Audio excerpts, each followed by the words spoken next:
Hello everyone. I hope you all are having a great day and there's sunshine in the sky and there's water all around you because today we're looking at Waterland by Super Mario Brothers, and this is the Super Mario 64 game and it is the background music. So this is taken from the Easy Piano series published by Alfred. And it is Super Mario, let me make sure the title, Super Mario series for Easy Piano. And it's not that easy, so just saying. Okay, so here we have, to start off, we have it in the key of G. And you have a lot of flat 7 chords, which are really interesting, makes it really pretty harmony. And then you have a lot of syncopation. So right in the beginning, you have a syncopated A that's coming right as a strong beat, but it's coming right after that second beat. And then I should tell you that it says half note equals 60, but it used to be 70. So it's quite fast. You could think of it as a quarter note equals 120. You could think of it that way, or 140 is for 70, you double it. And the C with the line through it, that means it's cut time. It's called cut time. And that is actually 2/2. That means the traditional, it's usually a march rhythm. You don't see it too much in popular music, but here we have it. So it is cut time, and it just means that the half note is the strong beat. That's where the beat is. So when we count it, if you count in half notes, it's actually a little more difficult. So it's better if you count with quarter notes quickly, I think. And here we have the flat 7. And back to 1. Talking about the chord numbers. And back to flat 7. And this is really pretty, this harmony.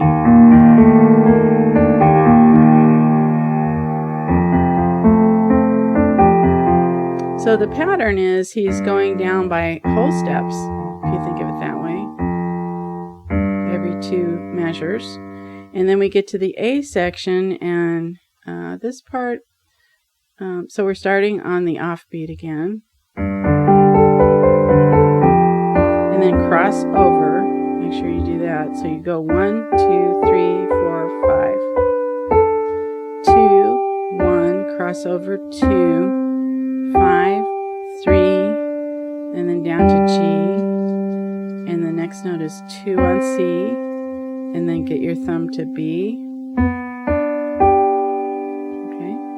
And left hand is always 5, 2, 1. That pattern is pretty common. So just always use that fingering for that pattern, no matter what the chord is. And then the octave, same pattern.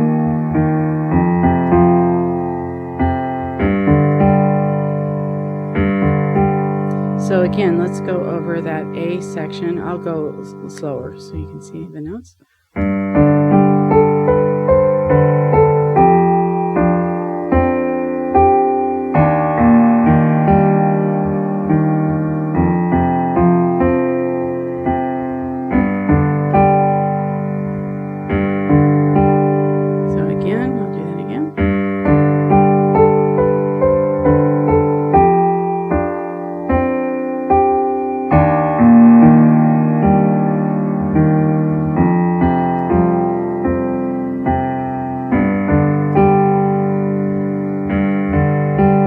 Okay, so moving on to the B section. I have a cold, so my voice might be like a little froggy.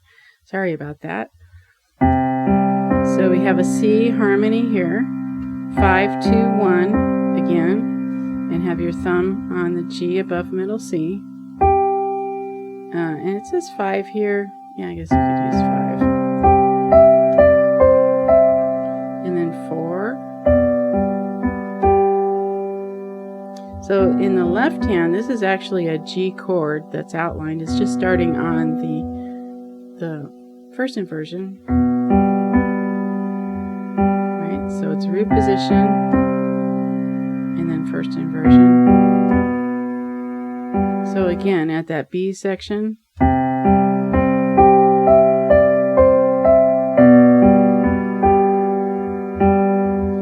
then moving on to the A minor harmony.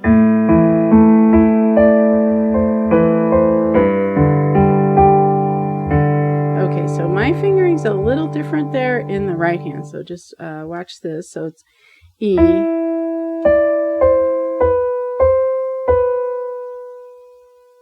don't know why I put 2 there. I'm just expecting to play another note or something, I guess. But you can put 1, it's fine.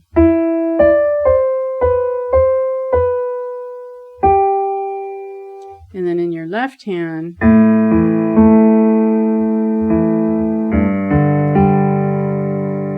now I just put 2 there and then just jump, because you have to get up there anyways. So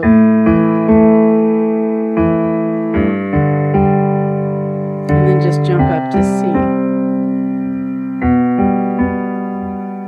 B flat.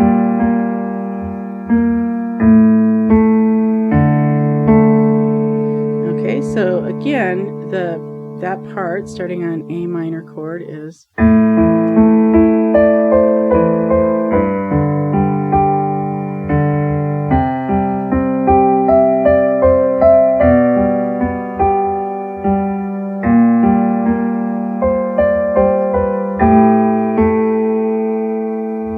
that wrong, so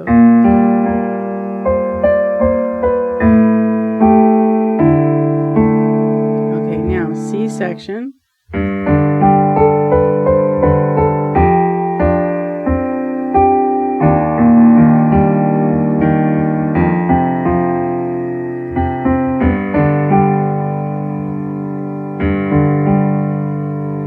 So again, you hear that theme coming back. It's almost like a rondo form. So you have A, B, A, C, A, D throughout, right? Okay, so now we have the second ending. So I'm going to start at the C section again. One more time.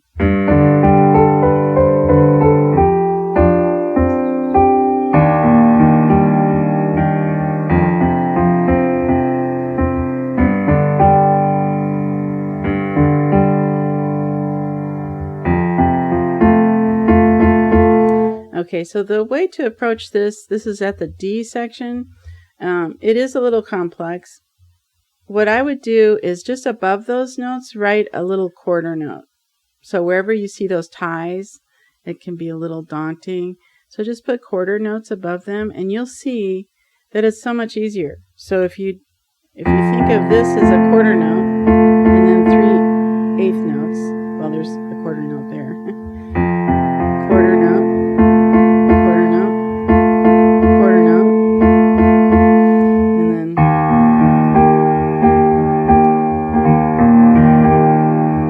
Did that wrong, but there's 4 quarter notes that are tied over in different ways there in the right hand. So if I were just to do the right hand, let's just look at the right hand. 1 and 2 and 3 and 4 and 1 and 2 and 3 and 4 and. That would be the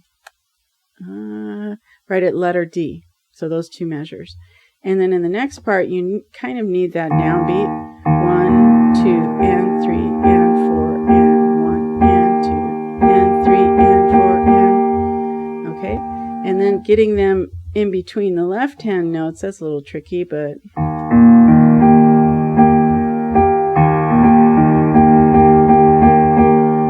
so once you play that last E flat in the left hand, just count to 4. 1, 2, 3, 4. So again, starting at D.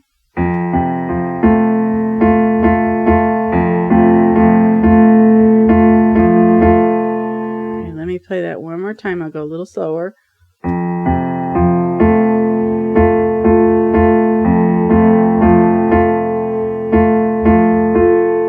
Okay, here's the E flat part.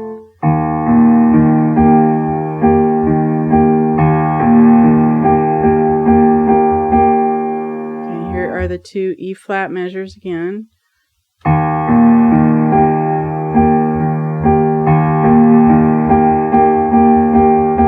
And then it goes down to D, and in the right hand it is a C and a G.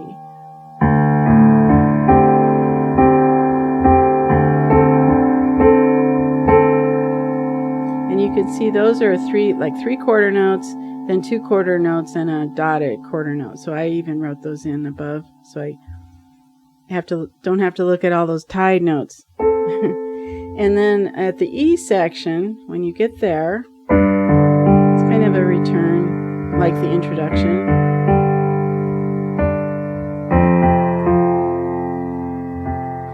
Okay, now what I do is I end it here because it's all repeated sections after this on the next 2 pages. I don't think there's anything different because I went through the whole thing. Yeah, there's nothing, no new material. Let's put it that way, no new material. So I just ended it there, and what I did was starting at the E section.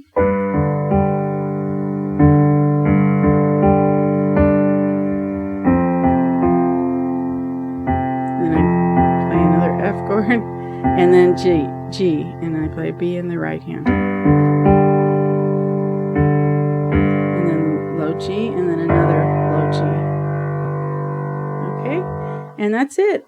And I don't have any conspiracy theories for you guys today, so it's just water. So I hope you have a great day, and I will talk to you soon. Have a great day. Bye.